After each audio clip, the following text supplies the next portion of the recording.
Tyler from Theory of a Deadman. May the rock be with you. I'll start us off with a couple songs. You're going to have to do the all the percussion.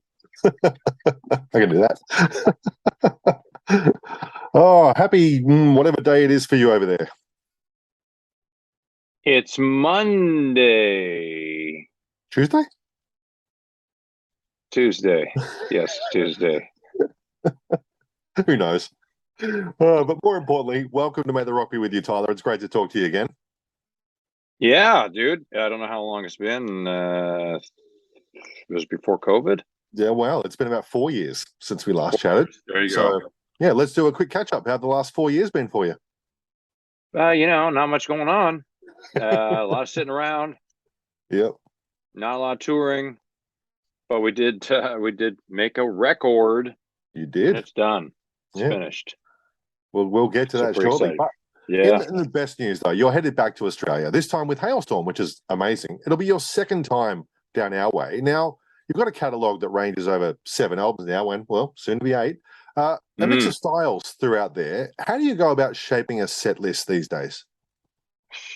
What makes it easy for us is we can just do the simple thing of just finding out what songs stream the most in Australia. It's kind of a cheat, but unfortunately for us, we have 100+ songs. It's tough. We want to play something off the new record. We want to love to play something off the 7th album that we never got to tour. So I think we'll just try to play like the hits, and it's hard to say. Maybe after 1 or 2 shows, we will hear people shouting out stuff. We have gone to different countries and have that issue before where we didn't play a song that supposedly did really well in that area. So, yeah. All right, we'll see. It's going to be fun, though. Now, you've only been here once before, back in 2018. What, if anything, are you hoping to do on this run you didn't get to do last time? You know what? I think we might have a little bit more time to go see some stuff. I actually don't even know where we're going. There was I'm actually sad. I found out that maybe Melbourne, I'm not sure where it is, but there was Daniel Johns has some sort of art exhibit. Yep. And it ends December 23rd, so we're going to miss it. I texted our bass player, Dean. I'm like, no! Yeah. Because that would have been something I would have went and done. I would have checked that out for sure. So yeah, we'll check out some stuff. Yeah, there's plenty to do. You'll be right. Yeah, exactly. Yeah. Now, new music. We were talking about Say Nothing came out in 2020, and now you've just released Dinosaur, which is awesome. Let's start with the single. Tell us a bit about the single and how that came about. Well, it's kind of tough, being kind of strapped in, haven't left my house in a long time. The content of music tends to be a lot of the same redundant information. So I'm not really going through a lot other than maybe the same thing everyone else, maybe some anxiety, some depression, some world stuff, watching the news. So Dinosaur really is just about looking at what's going on in the world and going, man, this just seems like no one gives a shit. It's like an asteroid could come tomorrow and we'd all be like, man. So I don't know. I think it was kind of a fun song. It's supposed to be kind of tongue in cheek, not to be taken too seriously. We're kind of trying to bring that back. Nice. But I like the idea of just how the human race is just going out like the dinosaur. Yeah, fair enough. I did the smartest thing and stopped watching the news last October. So every year I haven't watched the news since. It's been the greatest thing I've ever done. Yeah, it's all gross, right? Yeah. You realize it's just like sugar. When you get older, it just becomes really unhealthy for you. You got to cut out the sugar, man. It's a good analogy. It's a good way to put it. Yeah. Now, what I love about this single, it's the return of a rockier sound for the band. Now, is this a taste for things to come? Are we looking for that across the new album? Yeah. Definitely quite a few songs that have kind of that Dinosaur vibe, more riffs. The song on Ambulance, also very riffy like Dinosaur, one of my favorites. Hopefully it will be a single.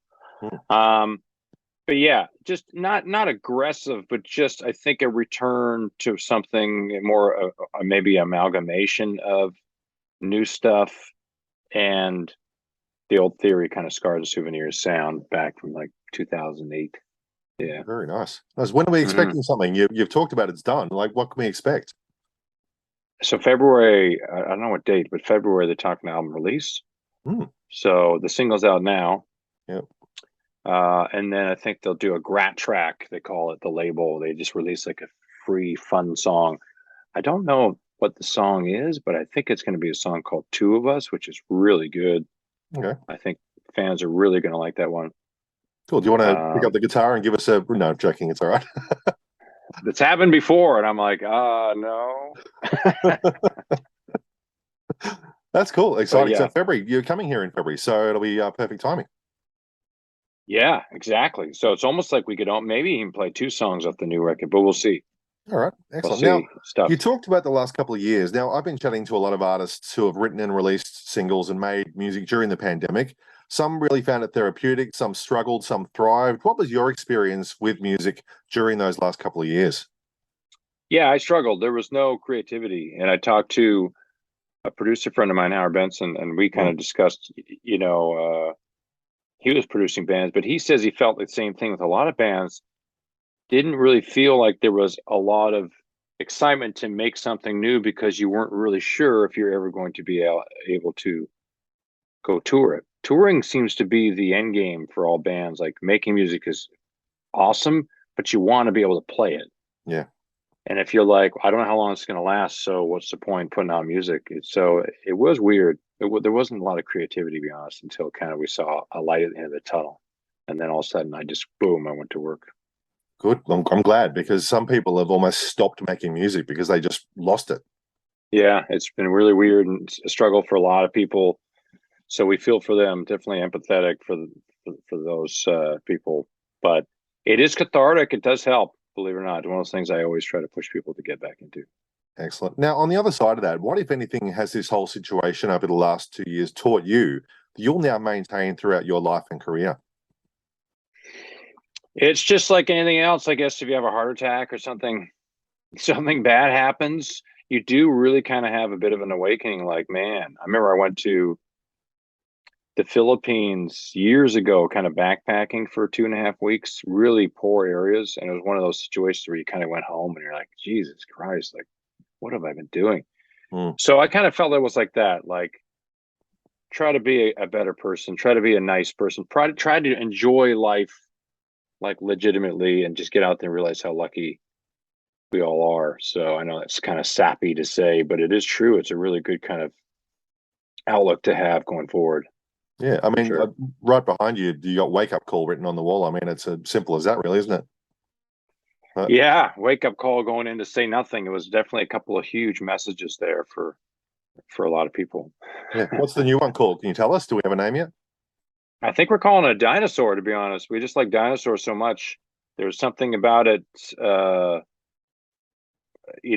think that we enjoy this awakening of this beast, Mm. almost like something has been, unleashed, released. We're not sure what it is, but that's kind of like the band has been joking around with it. We've just been struggling with a name. We're like, let me just call it Dinosaur. It just feels like with a lot of the other songs, it feels like this is just a big kind of angry record. So it's I think that's it. Yeah, it works for me. Now, sometimes it's very easy to say what can change over time within a band, but what for you is the one thing that's always remained the same in your time together in theory?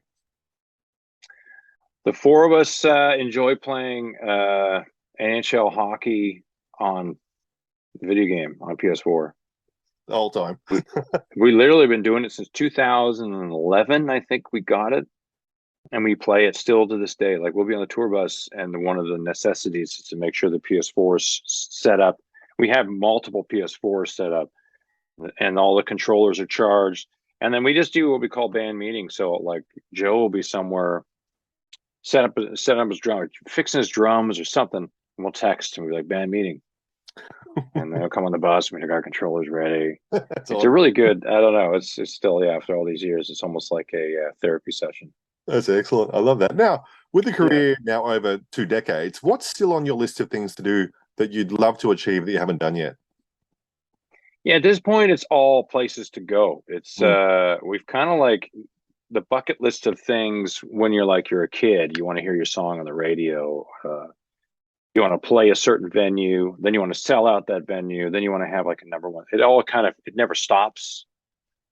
So at some point you kind of be like, okay, now it's going to be like things that, like we got a show coming up in Hawaii. Before we fly to New Zealand and Australia, we go to Hawaii first. So Cool. it's kind of, that's going to suck. Yeah. So of course we're all going to go early and do whatever. So yeah, honestly, it's just trying to go places. We're as soon as we heard about the Australia thing, we said we're in no matter what. Let's go. I mean, we just need to go more. We're hoping that you guys start bringing back those festival things so we can jump on one. And yeah, there's some other places. South America, we've got a lot of fans down there begging us to come down there. So places, man, places to go. Let's make it happen. Now, this year is 20 years since the release of your debut album. What's your best memory of releasing it back in 2002? I think just the innocence of it. I think that you like I'm a bit of a curmudgeon, and so like you complain about ridiculous small things now that you would never complain about. But back when it like that album came out, like we were just so like young and green, and everything was just like over our head. Everything was just so big for us. We were just like, this is crazy. And it was kind of like if it all imploded tomorrow, we wouldn't care. And I just loved that attitude we had. And I kind of wish we still had it. You know what I mean? So that's one thing I remember, just like it all just happened. And it was just this big, humongous thing in our lives that we just loved. And we were just like so excited. And obviously we're still excited, but it just, I guess it's the nostalgia of it. Just everyone wants to be young and excited. Yeah, fair enough. I remember me and my mates have been fans of yours from the start. And the first time we saw you in the Spider-Man film clip for Hero, we're like, oh my God, that's Tyler. That's amazing. Like, what was that experience like back then? Like, that became one of the biggest songs of the last few years from then. Yeah, so that was actually the first video shoot I ever was on. That actually, so we were tracking our record. And then Chad was like, hey, can we take a day off? I got to record this song for a soundtrack. We're like, sure. And the whole thing was going to be like a super group. They got Matt Cameron came in to do drums. And it was supposed to be Jerry Cantrell on guitar. And then Josie Scott from Saliva singing. And Jerry Cantrell, unfortunately, couldn't make it. I think he had to go to a funeral. Was it for Ozzy's drummer? I can't remember what happened, but he couldn't make it. So they're like, what are we going to do? Who are we going to call? I think someone was like, why don't you just get Tyler to do it? He's like, Tyler, you're up. So I literally had to like write the guitar on the spot. Like, and okay. So yeah, I just quickly tried to write the guitar, and we tracked it all in a day. And the next day was the video shoot. It was like 2 days. I remember shooting the video. It was all surreal for me. And I remember that video came out like really quick. And I remember seeing myself on TV with a handlebar mustache. Yeah. Some people still don't make that. They're like, wait a minute. Still to this day, I get fans that are like, I just realized you're the dude in the Hero song. I'm like, that's me. Just lost the mo. But yeah, that's right. It's awesome. Still such a great song to this day too, by the way, I think. Yeah, it is. Yeah. Really is. Now, lastly, let's look ahead to the future, because I want you to finish this sentence for me. In 2023, Theory will be touring the world. We'll be very busy. We already got New Zealand, Australia, and then we got an American tour starting, I think, a week after Australia, and then a Canadian tour, I think 3 weeks after that. It takes us right to June, and I think after that we hopefully go right over and start doing all the European festivals. Theory of a Deadman in 2023 will be very busy. Yeah, I mean, new album, which is a good thing. Amazing, yeah. And new albums coming out. Yep, it is a good thing. It's better than sitting at home, right? Dude, I love touring. I get out there and it feels like home. It's a weird feeling to have. There's nothing wrong with that at all. Hey, Ty, thanks so much for your time, man. It's a pleasure to talk to you. Yeah, you got it, man. Hopefully we'll see you at one of the shows. I'll be at Sydney. I would not miss it. Awesome. Yeah, it's going to be good. Thanks, mate. I'll talk to you then. See ya. See ya. Bye.